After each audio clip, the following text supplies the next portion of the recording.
Good morning to all of you मेरे प्यारे बच्चों।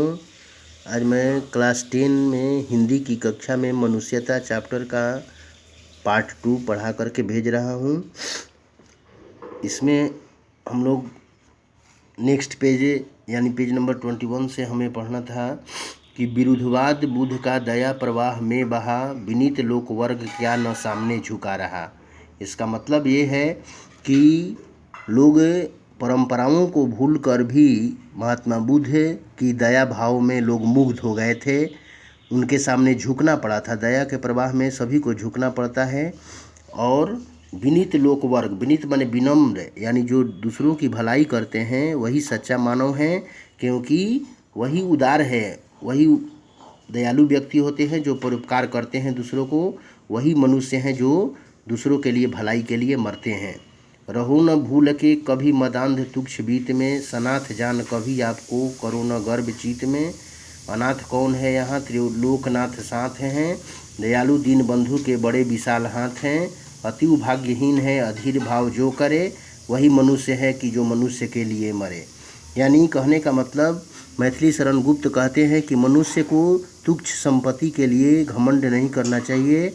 भगवान सबको देख रेख करते हैं। संसार में कोई भी व्यक्ति अनाथ नहीं है, अकेला नहीं है। भगवान हमेशा हमारे साथ हैं, दयालु हैं, उनके ही बड़े हाथ हैं, लंबे हाथ हैं। इसलिए हमें कभी अधीर नहीं होना चाहिए, उदास नहीं होना चाहिए। जो धैर्य को खो देता है वो अभागा हो जाता है। सच्चा मनुष्य वही है जो दूसरों के हित के लिए मरता है। हर पैराग्राफ के बाद दिया है वही मनुष्य है जो मनुष्य के लिए मरे, यानी मनुष्य वही है जो दूसरों की भलाई के लिए अपना जीवन बलिदान करता है। अनंत अंतरिक्ष में अनंत देव हैं खड़े, समक्षी स्वबाहु जो बढ़ा रहे बड़े बड़े। परस्पर वलंब से उठो तथा बढ़ो सभी, अभी अमर्त्य अंक में अपंक हो चढ़ो सभी। रहो न यूं कि एक से न काम और का सरे, वही मनुष्य है जो मनुष्य के लिए मरे। यानी कह रहा है कि अनंत, अनंत का मतलब जिसका कोई अंत न हो। कभी कहते हैं कि अनंत आकाश में परमेश्वर ही हमारी मदद के लिए हाथ बढ़ाते हैं, अर्थात उसकी जो है मदद हमेशा हमसे मिलती रहती है। हमें सदैव एक दूसरे का सहारा बनना चाहिए, अर्थात शुद्ध भाव रख कर हमें भगवान का जो है भाव भक्ति करनी चाहिए। एक का काम दूसरे से निकले ऐसा हमें नहीं होना चाहिए। कहने का मतलब कि हमें दूसरों पर आश्रित नहीं करना चाहिए, प्रयासरत रहना चाहिए कि जितना हो सके हम अपना काम जो है स्वयं कर लें। और किसी से अगर काम भी सहयोग से लेना हो तो मैत्री भाव से करें, न कि कोई स्वार्थ भाव से करें। जो दूसरों के हित में अपने प्राण उत्सर्ग कर देता है वही जो है मनुष्यता है। कह रहा है कि मनुष्य मात्र बंधु है, वह यही बड़ा विवेक है। पुराण पुरुष स्वयंभू पिता प्रसिद्ध एक हैं, फलानुसार कर्म के अवश्य बाह्य भेद है, परंतु अंतरैक्य में प्राणभूत वेद है।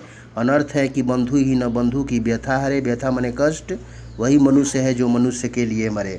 यानी कभी कहते हैं कि मनुष्य मात्र को भाई समझना सबसे बड़ा ज्ञान है, क्योंकि हमारा परम पिता एक है, हम उनकी संतान हैं।